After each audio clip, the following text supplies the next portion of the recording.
L'irresponsabilité et l'insouciance de certaines mères, on en parle.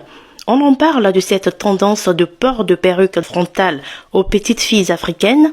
Est-ce que vous avez conscience que ce que je vois dans ces différentes vidéos est une maltraitance? On force ces petites filles à porter une perruque en dentelle à col alors qu'elles sont assises sur ce que l'on peut supposer être un lieu protecteur, les genoux de leur mère. Ce que je vois dans ces différentes vidéos, c'est de la maltraitance, disons les vrais mots, car on voit des enfants qui pleurent et qui refusent qu'on touche à leur tête ce que ces adultes ne respectent pas.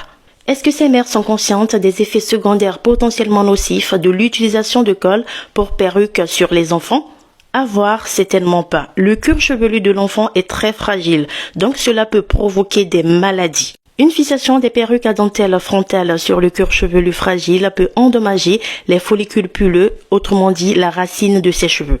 L'enfant pourrait également avoir une réaction allergique à la colle, car certains composants de la colle comme le latex sont très irritants pour la peau. Cela peut donc créer des démangeaisons et irritations qui pourraient causer par la suite des rougeurs et des plaies. La colle peut aussi obstruer les pores de la peau parce qu'elle peut être difficile à enlever.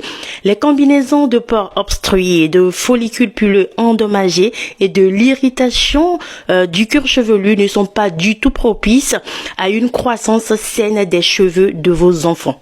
Ne vous étonnez donc pas si vos enfants souffrent d'alopécie dès leur jeune âge, on en voit tellement aujourd'hui. Le but de cette vidéo, c'est de sensibiliser, surtout pas de porter des jugements. Mon message s'adresse donc à nos chères mères, à nos chères tatas, à nos chères cousines de la communauté, car c'est toujours dans notre communauté afro qu'on voit ces bêtises-là. Si vous êtes complexé, pardonnez, je vous en prie, ne transmettez pas vos complexes à vos enfants, à vos cousines, à vos nièces. Laissez-les faire leur choix à l'âge adulte. Et un enfant, ce n'est pas une poupée sur qui on peut faire ce que l'on veut. Ils ont également des droits, le savez-vous? C'est à vous de leur faire aimer leurs magnifiques cheveux crépus en leur faisant régulièrement de jolies coiffures avec leurs propres cheveux.